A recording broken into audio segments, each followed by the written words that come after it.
Now, pressure group Justice for Ghana is picketing the presence of Parliament to force parliamentarians to reject some tax measures and allocations in the 2023 budget. Key among their concerns is the proposed 2.5% hike in the VAT rate, review of the e-levy, and an allocation of 80 million cedis to fund the construction of the controversial National Cathedral. Let's go live to Parliament, where Parliamentary Affairs correspondent Kweku Asante is with the protesters and joins us live now with more. Kweku, take it from here. They say that they are against some of the revenue measures that President Akufo-Addo, through the finance minister, has introduced in the 2023 budget.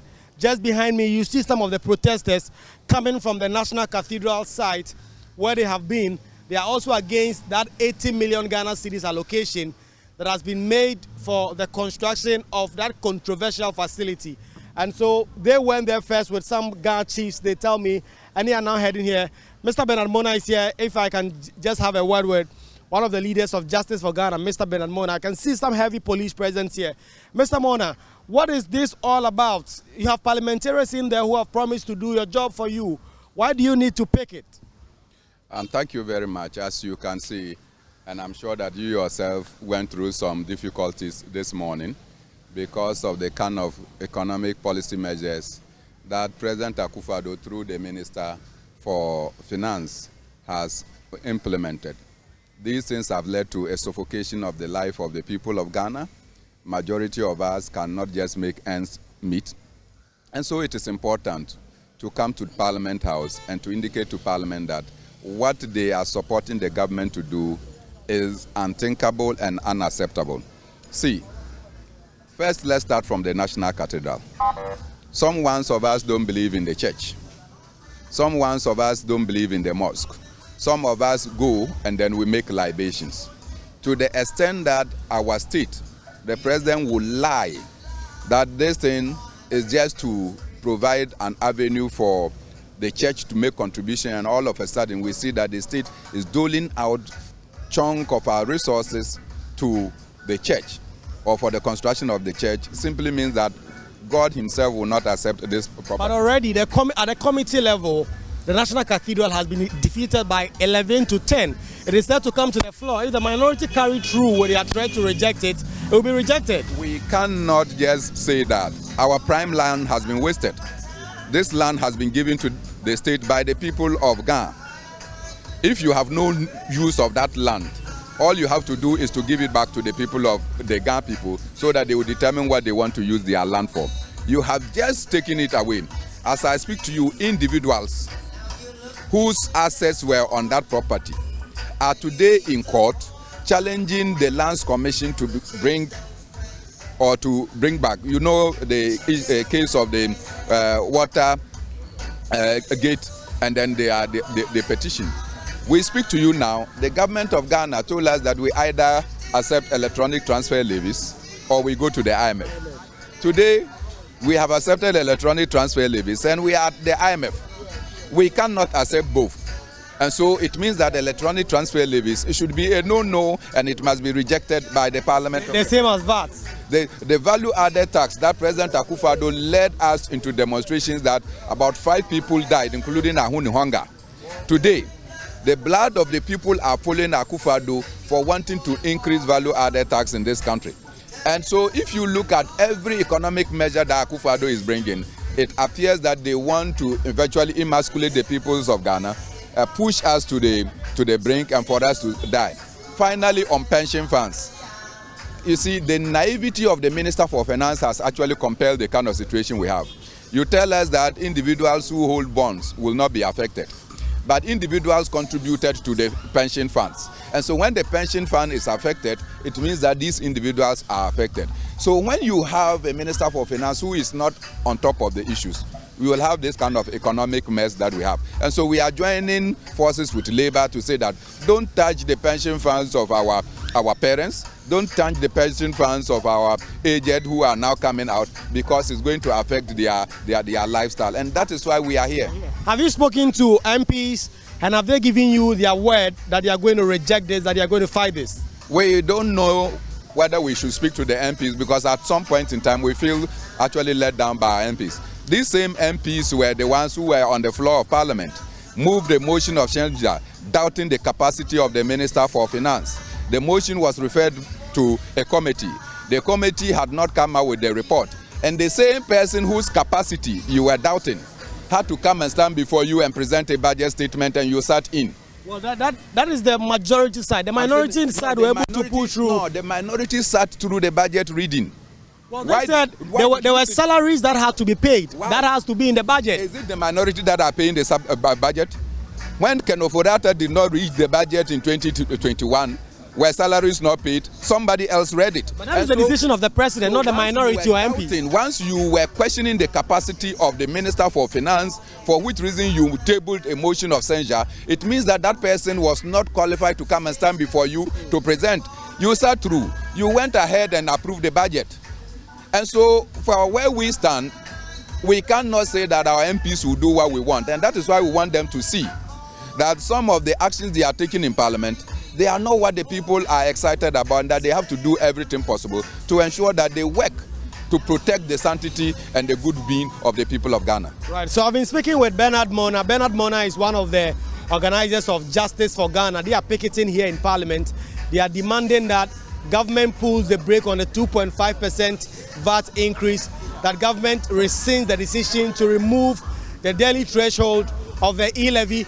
Although government says it is bringing down the rate to some 1%, they are also saying that the 80 million Ghana cedis allocation for the construction of the National Cathedral must be blocked. Already you know that in committee, the NDC MPs have been able to defeat that particular allocation.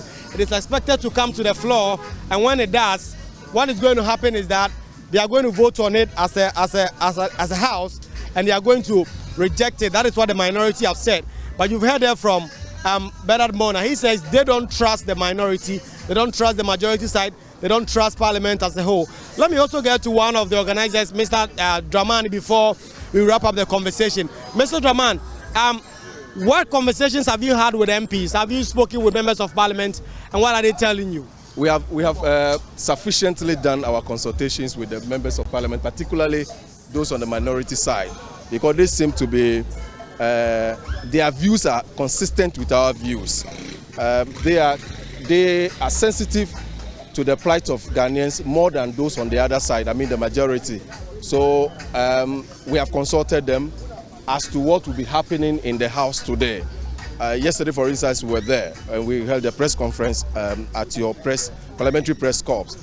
The issues are varied, but the trust of all, it's the cathedral, the VAT,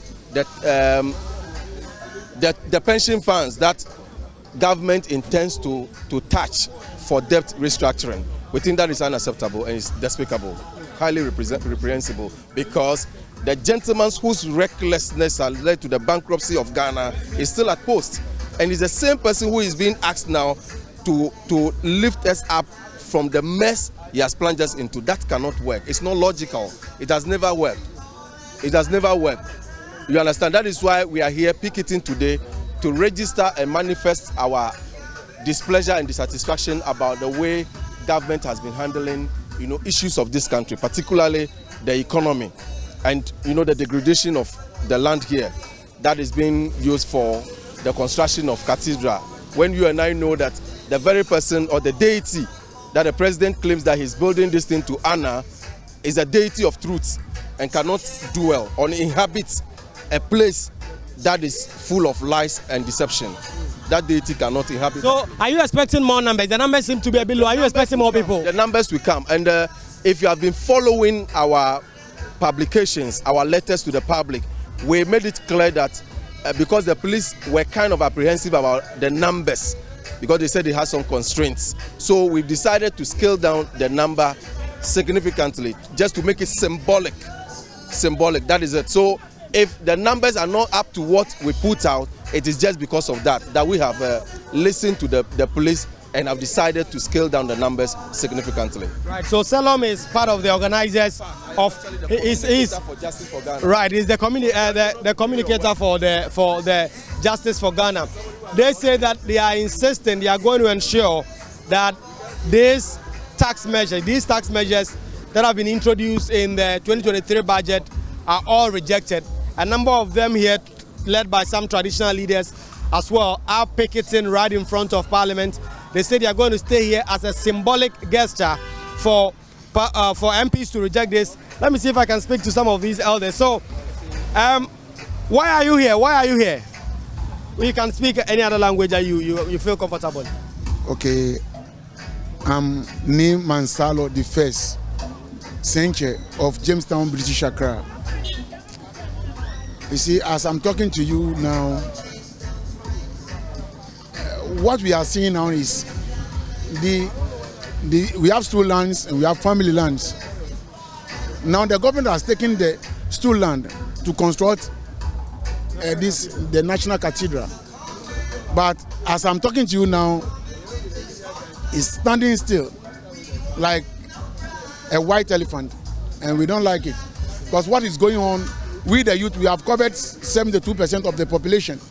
So as the government is not working well for the youth, then the next generation will collapse.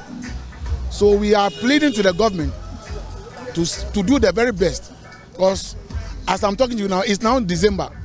It's been like October, if you bear me witness. So me and my people, we are here so that a good word will come from the government. Okay, so that is the voice of the traditional leaders. They say that they are concerned about the use of the land, and that in particular, that land belongs to, is a stool land. They expect that government would have put some good use to it, and not the National Cathedral. And even if you are using it to build a cathedral, that you would have done so expeditiously so that this building there will be able to come up and the land will be beautiful. And so this is from Parliament. A number of them are still coming in.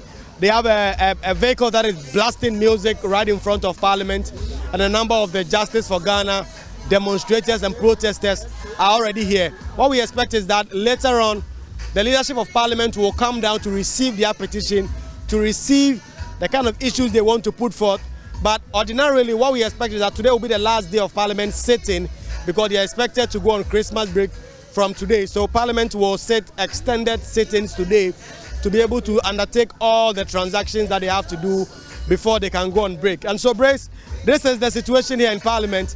Justice for Ghana picketing here to demand the rejection of some tax measures and some allocations in the budget.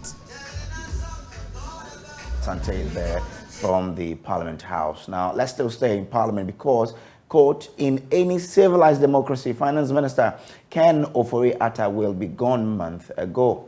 End of quote. Strong words from MPP MP for Subing as he and his colleagues return to their resistance movement to have the embattled minister removed.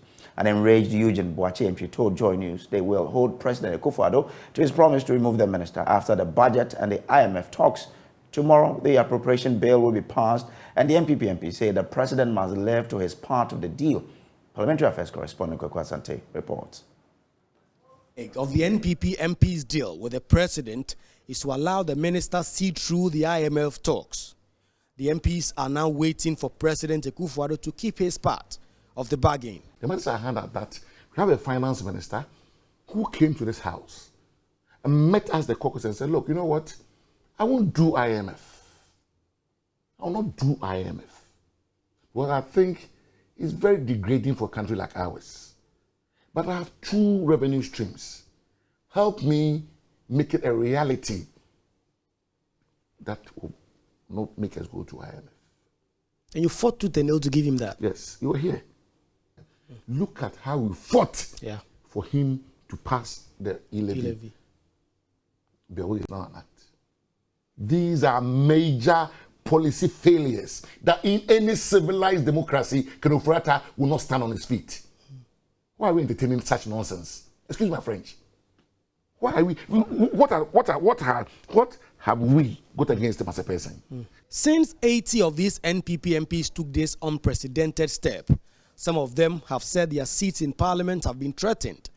Eugene Boakye entry says they are not bothered by such threats. Tamale North MP Alassane Suhuyini says President Akufo-Addo will go after those MPs individually. I believe that many of them will suffer the consequences, especially during their primaries. Because one, the President Akufo-Addo has shown since he became president, and even before that, when he was leader of the NPP, that he's an unforgiving person. And so you go against him and he fights you to the floor. And so they are going to contend with their, open aggression. The Subin MP did not mince words. He and his colleagues are well aware of the threat, but are unfazed. Nobody made me an MP. Akufo-Addo did not make me an MP. You understand? God made me an MP. I was elected as Akufo-Addo was elected. So nobody should dare threaten anybody. When you veer into that realm, you even muddy the waters the more. So they shouldn't bring these threats and what have you. If you want to come and sit me, come to Subi and sit me. Nobody made me an MPO. The good people of Subi made me an MP. I contested a primary like Akufo-Addo contested a primary to become president. The fact that you have taken this position doesn't mean that it's directly directed at President Akufo-Addo. No. We are talking about the supreme interest of the NPP. And no individual, quote me, is bigger than this party. Nobody. Including me, including Akufo-Addo, including all the MPs. We are serving the tradition, the MPP tradition. We don't have to agree all the time. Otherwise, we'll be seen as robots. There are certain times we will go our separate ways. The decision we have taken as MPs is to ensure that Adodankwa Akufo-Addo, who I have served loyally and faithfully. What our sources within the NPP tell us is that what Eugene Boakye entry has been telling us represents the general feeling within the NPP majority caucus here in Parliament that was championed by the minority in Parliament. But politically, he is still being hounded by members of his own party who are after him to leave the finance ministry. It's up to the president and Parliament. Reporting for JoyNews, Kweku Asante, Parliament House, Accra. Now, political scientist at the University of Ghana, Dr. Kwame Asante, has been analyzing the implication of the MP's outburst regarding the continuous stay in office of the finance minister. He spoke on JoyNews Prime. I think I don't trust them one bit. Today, they have a different story to tell us. The next day, there's another story about the same issue. For me, it's nothing but indecision. There is a problem. I mean, indecision on their part. They don't know what to do. And for me, if you look at it critically, they are not even interested in removing anybody. It's just only to throw that into our eyes that it's not true. Because why am I saying that? You threatened. You said you have spoken with the president. He should give you time. You are still within the time. And you are still, threatening the president and the leaders of the party that you will shuffle. I'm asking, where is their source of power to remove a minister themselves? Parliament couldn't even remove the minister. So what are they talking about? I am calling their bluff. They can't do anything. Nobody can threaten the president. Look, you spoke with the president, and the president said, wait till everything is finished with the IMF and all that. Have we concluded that discussion? And now you are threatening the president. I don't think they can threaten the president. No. The president will decide to remove somebody or not, even though I know that there is a cost to that. If he doesn't do well, he's not going to get the ministers who will perform. Already the president has said that his ministers are performing very well. And if that, better performance is what we are seeing, let's wait, give ourselves time. The reality will dawn on us. But for the group, I don't trust them. I don't trust their word on this call. They are only throwing that into our eyes. They don't mean it. They can't remove anybody. Even if Parliament couldn't even remove the minister. So what are they talking about? Article 82.5 is waiting for them if they want to go on that route. When the NDC gave them the opportunity to join, why did they chicken out? Now, Minority Leader Haruna Iddrisu wants Parliament to accept its share of responsibility for the current economic difficulties facing the country. Haruna Iddrisu says the crisis is due to excessive borrowing by successive government, particularly this government. Speaking during a core leadership conference organized by the Ministry for Parliamentary Affairs, Haruna Idrisu argued that Parliament has been lax in its oversight responsibility and has allowed almost all loans without proper scrutiny. Today, Ghana has an economic crisis, a crisis which is only similar to what pertained in the country in 1983. How did we get there? Excessive borrowing. Who ought to have checked government not to borrow or overborrow? The Parliament of Ghana. So Parliament must accept some blame and some responsibility in not keeping the executive to check. The consequences of excessive borrowing is now being felt by all of us when you hear an animal called a debt exchange initiative. It is affecting businesses, it's affecting public enterprises because they cannot run well, it's affecting the private sector. So Parliament's role as defender of the people's interests is lost. So how did we get there? How come that we couldn't anticipate it? Article 181, it is only Parliament that approves the terms and conditions of a loan. His colleague, the Majority Leader, Chairman Sabons, who is also the Minister for Parliamentary Affairs, attributed the poor oversight from Parliament to weak committee structures. He proposes that some strong committees in the House should be chaired by the opposition. Minority Leader has related to excessive borrowing. And I think he and I have been discussing this. When a country is engaged in deficit financing, the chicken certainly will come home to roost at a point in time. And that's what we are seeing. That is what you're saying. Over the past 20, 25 years, every year, routinely, when we have budgets presented to us, we do know that we have to borrow to survive as a country. And that's what we routinely, that's what we've been doing. And when you know that your resources are not able to match your appropriated amount, what will happen eventually? The edifice will collapse. And I agree with him. I have always been saying on the floor that we want to strengthen Parliament, but the Parliament is as strong as its committees make it. Meanwhile, others dialogue with the core leadership of Parliament organized by the Ministry for Parliamentary Affairs, Chairman of the National Media Commission, Yao Boadu Ayabuafo, stirred controversy when he called for newly elected NDC National Chairman Johnson Asiedu Nketia to resign from the Parliamentary Service Board. There was this concern that once Mr. Asiedu Nketia is now the chairman of the NDC, he should not be part of the advisory group to the Speaker and serve on the board. He disagreed. And I was trying to suggest that there are certain things that have immediate benefit to us, but the long-term consequences are no good. He asked me, what are the long-term consequences? And he said he disagreed. I said, disagree with me is a democratic process. But sometimes we need to look beyond now into the future. Sir Peter Lajete was a member of the National Media Commission. And because of him, the Constitution was amended to say that anybody who holds political office should not be a member of the National Media Commission.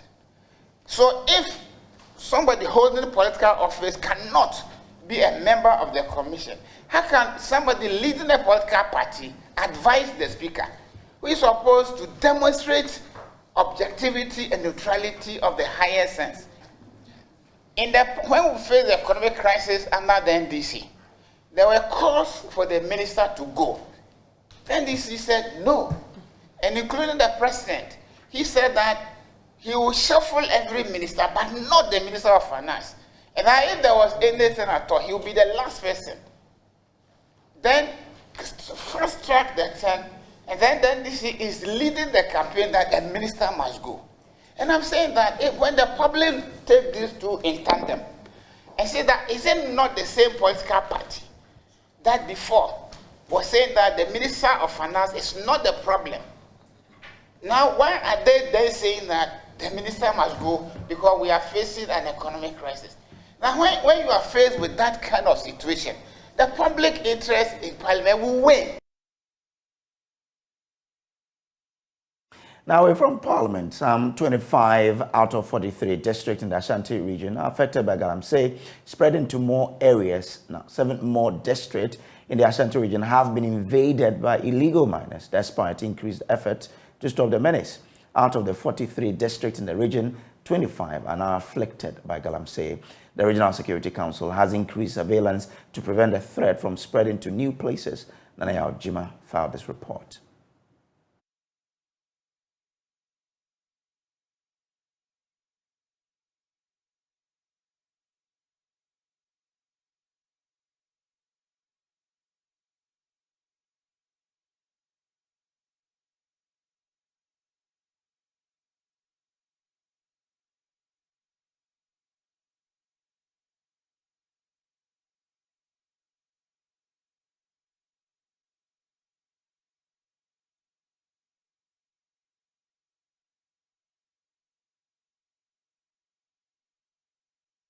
Apologies, we'll bring you that details of that story later. But government is giving assurances that it has gotten access to some cheaper sources of fuel for the country to further ease the pressure on Ghanaians. According to Deputy Energy Minister Andre Japamesa, the first batch of fuel from these sources will arrive in the country between January 12 and 14, 2023. He spoke on the AM show on JoyNews. We've gone a long way. Okay. And indeed, His Excellency the President only last week mentioned as part of the conversations that have led to the decline of the dollar, the gold for oil program that we've announced on the 10th, 11th, 12th of January. The first consignment of finished products is going to arrive in this country as part of the... Coming from where? Oh, from the United Arab Emirates. From the UAE? Yes. Between the 10th and the when? 11th, 12th January. Of January. So let's say between the 10th and the 12th of January. All the necessary agreements that needed to be executed has been executed. A lot more interest have been shown by other oil traders. My colleague, Honorable Amin Anta, returned from Morocco only yesterday. Signed an agreement with...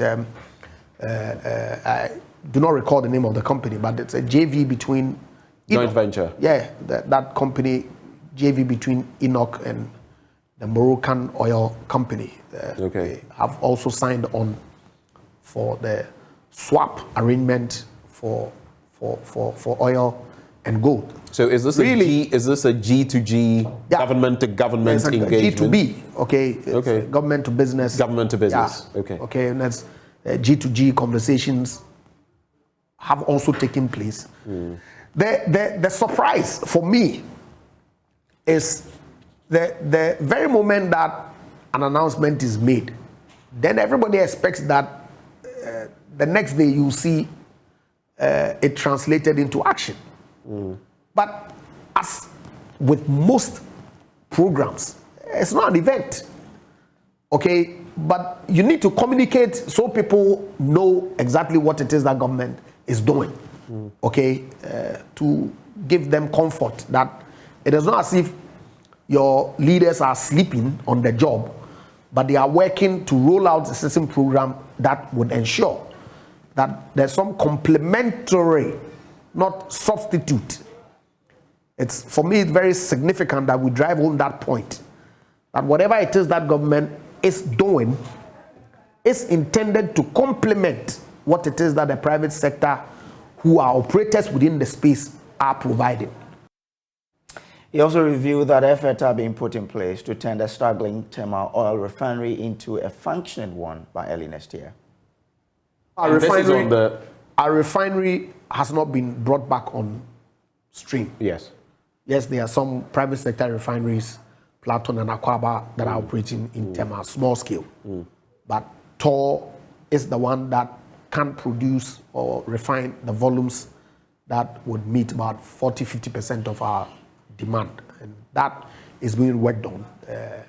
Hopefully very soon we'll hear what the outcome of the conversations that have been going on has yielded. And for Tor to come back on stream, the expectation of management, okay, at the last meeting that we held at the office of His Excellency the President, was that by end February they expect that they would start refining products at all. That at all. Yes. And February next year. Yes. That said, the expectation of management. Okay. As they communicated at a meeting, I believe it was last week or so. And so there's been some conversation that has been ongoing, saying that there's been issues here and there, but they're looking to fine tune and sign so that by end February, TOR will come back on. Is that to say the debt overhang, the debt challenges of TOR, the logistical challenges, the leadership challenges have all been ironed out? I mean, TOR, we can talk about TOR for the whole show. There you go again. Have they been ironed out? I said it's a process. It's a process. It's ongoing. Okay. And the expectation is that by end February, they would come back on stream. And February 2023? Yes. Okay, so we can expect that from February, let's say by February, March, TOR should be refining all things being again. Equal, yes. Okay, okay. And we're going to push for that? Absolutely. Okay, I like that. Hopefully in February we'll have a conversation again and see my boss is where TOR is a machine, you know that.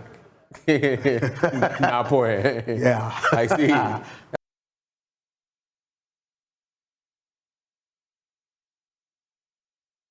Now, a 20-year-old resident of Fumbisi in the Upper East region, Ebenezer Adajavu, is passionate about becoming a nurse.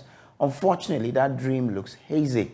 The principal of the Bogatanga Nursing Training College asked him to reconsider his decision and become a teacher instead because he limps. Ebenezer said the school is ready to refund his admission once he applies to the teacher training school. This has left him devastated.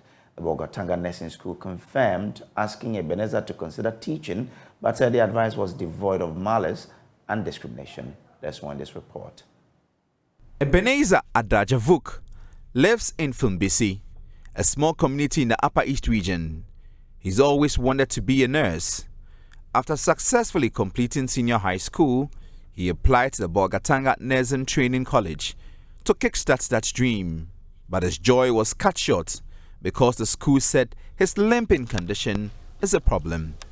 It was time for him to now, the principal, to print my admission letter for me. And then he said I have to come back with either my parents or anybody. In his own words, he said that the way he was talking, he was saying that it is a help that he's giving to me and advice that it is not discrimination, but he looks where that will help me and looking at things the way if I want to work for the nursing, I can't do that. People in nursing field at the end, some of them come out with having pains, backbone pains and other pains. So for me to go and stand, what he was saying that for the standing side that he was saying that I can't do.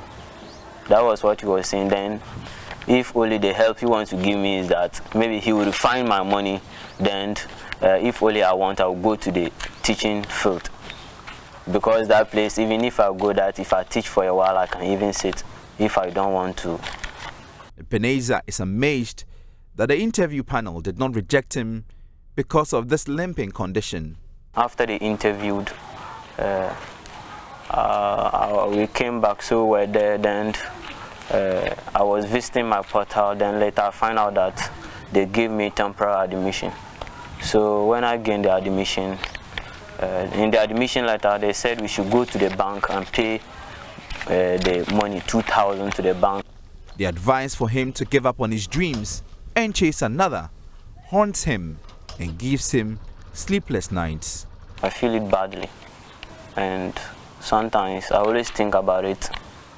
For me to become what I want to become, and at this age they are telling me that I cannot become, I feel it badly. Sometimes I feel like weeping because if I sit alone I always think about it. So now what will I do again? So I feel it badly. Inside me and how I work, I know that yeah, this work I can do it with the passion and the zeal. So I want to tell him that he shouldn't just, it is not that the way he looks at things, that's how it is. But things are not that way. It is beyond that. So if only he have the opportunity to give me a try in the field, I'll be very happy with him. Principal of the Bogatanga Nursing Training College told JoyNews he advised Ebenezer and his family to consider teaching instead of nursing. He insists his counsel was devoid of prejudice and malice, and there is hope for Ebenezer, who remains eligible for nursing school. Kojo, JoyNews. Now, 7 more districts in the Ashanti region have been invaded by illegal miners despite increased effort to stop the menace. Out of the 43 districts in the region, 25 are now afflicted by galamsey. The Regional Security Council has increased surveillance to prevent the threat from spreading to new places. Nana Jima filed this report. A visit of the Minister for Lands and Natural Resources, John Abujinapo, to some affected areas in the Amansia district in September this year revealed deep pits opened all over a vast area. The phenomenon, despite renewed operations to stop illegal miners, has continued with more acres of land being destroyed. Some miners sit in rivers and water bodies to perpetrate the illegality. Ashanti Regional Minister Simon Osei-Mensah addressed a meeting of the Regional Coordinating Council. The galamsey fight in the region has not yet been won and still is rather expanding. Previously, we could count about 18 districts in the Ashanti region where galamsey is practiced. Unfortunately, now the number has gone up to 25 districts out of the 43. And we need to take this one seriously.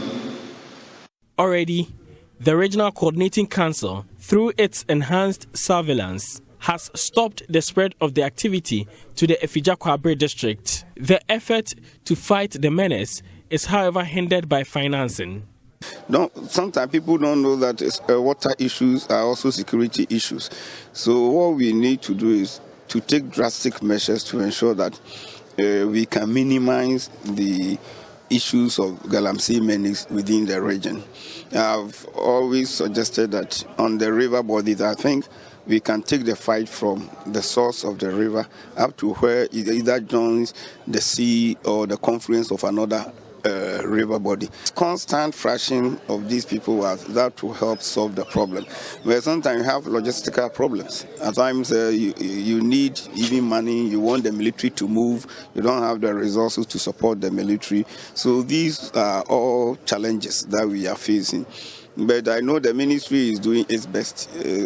Quite often they also send people from Accra to also come and work on them. We will do our best to bring the menace down. Meanwhile, the minister has endorsed the Asantehene's call to hold traditional authorities accountable for illegal mining in their jurisdictions. But most importantly, the statement by Otumfuo Osei-Tutu II, the Asantehene recently, during the Regional House of Chief meeting for which I attended, is a strong signal to all the chiefs, and if well implemented, it will help bring the menace down significantly, because there's no area where we don't have a chief. And then Otumfuo is also saying that if we find galamsey in your area, it means you are part. So Otumfuo invite you to Menshia and then question you, interrogate you about why you still have galamsey in your area. Because as he put it, if somebody had come to encroach on your land, definitely you have reported the case. So if you find illegal miners on your land, why don't you report? The Ashanti Regional Coordinating Council is strategizing to improve performance in the coming year. For JoyNews, Nanaya Ojima, Kumasi. Yes, we're watching News Desk here on the JoyNews channel. We'll take a quick break. We'll be back with business. Stay with us.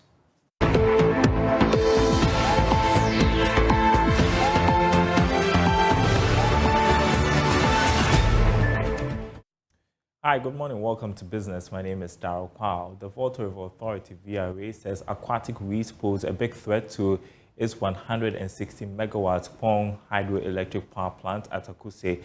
Aside from the negative impact on economic activities of host communities, Director of Environment and Sustainable Development at VRA, Benjamin Saki, disclosed this when the Ghana Maritime Authority handed over 3 trash schema vessels to the power producer at Pong in the eastern region to tackle aquatic weeds. Tama correspondent Kwame Anka has the rest of the story. Handing over of the schemes follows a memorandum of understanding between Volta River Authority and Ghana Maritime Authority. For VRA, The skimmers are important on so many levels in managing the weeds. On one hand, it comes as a perfect replacement for earlier equipment from the Environmental Protection Agency (EPA) in 2012, where the power producer received 2 badges and 2 weed harvesters, which are to be decommissioned soon, having reached their useful lives. On the other hand, the new equipment will help avert the likelihood of losing lives in an attempt to manage the weeds using manpower. Director of Environment and Sustainable Development at VRA, Benjamin Saki, touches on how aquatic weeds threaten generation of power. The shutting down the turbines is because the weeds are floating towards the turbines, and there's a need. So I think you went to the intake prior to coming here. You could see the log boom that had been put there. Yeah, so the strategy is that sometimes it happens in the night, most of the time after rainstorms. So by the time you wake up in the morning, you have the weeds coming towards the turbines, and the boobs are there basically to block them and give us enough time for us to do what? To clear it.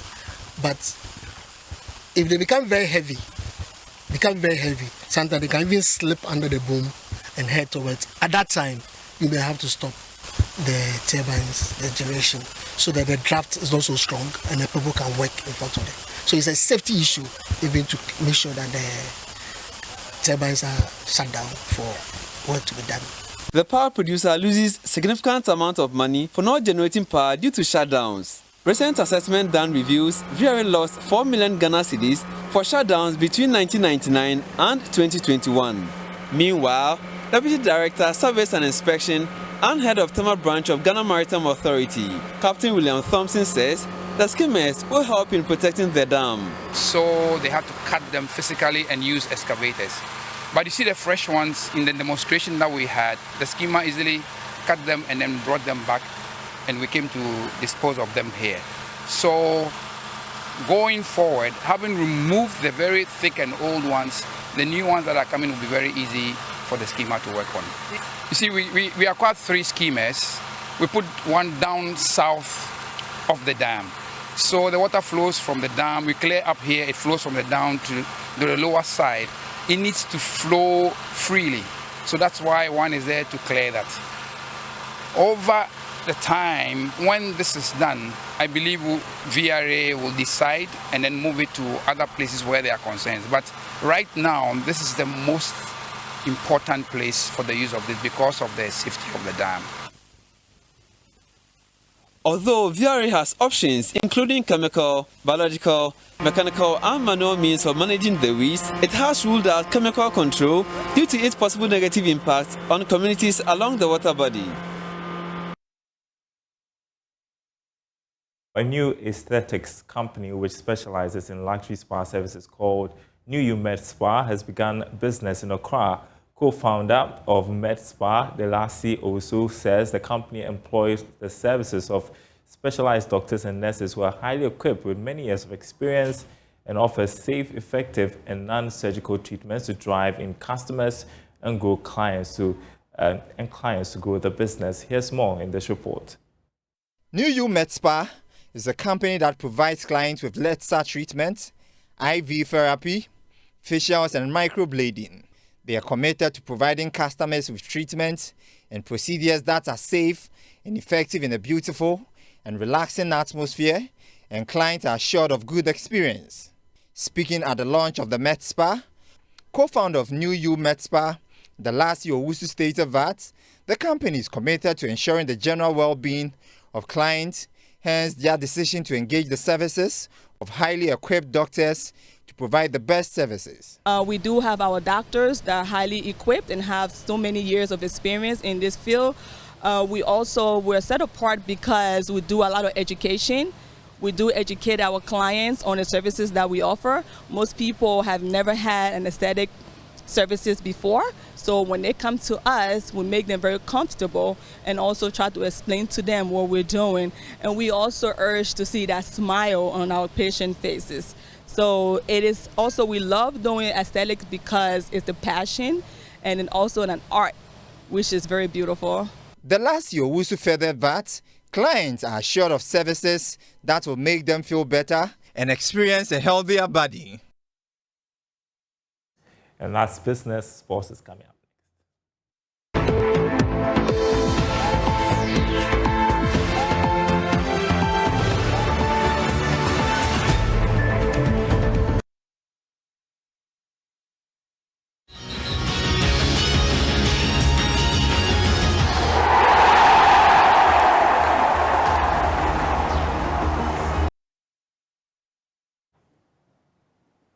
Let's wrap it up with sports, and Mishael is already here in the studio. Mishael, good morning. What's coming up? Yeah, Ghana Premier League action is back in full swing after Monday, which had just two teams playing. Today we have about 4, taking to the field. Yesterday saw Hartlepool pick up a 1-0 victory over Insoatreman. It was a performance in which, by their fans, were impressed with the way the team played, the way Slavko Maciej is looking like he's beginning to have this influence over the team in terms of how they look on the field. A little bit of a contrast to what was happening in Buedu's final years. But unfortunately for them, there's one thing which still lingers for the team and one problem which still lingers. They're unable to score. And if not for a mistake from the Insoatreman goalkeeper yesterday, the match would have ended 0-0, irrespective of Hartlepool's dominance. Okay. And also, even when you look at Boniface, Insoatreman's head coach, he felt that... Can we have what's coming up today?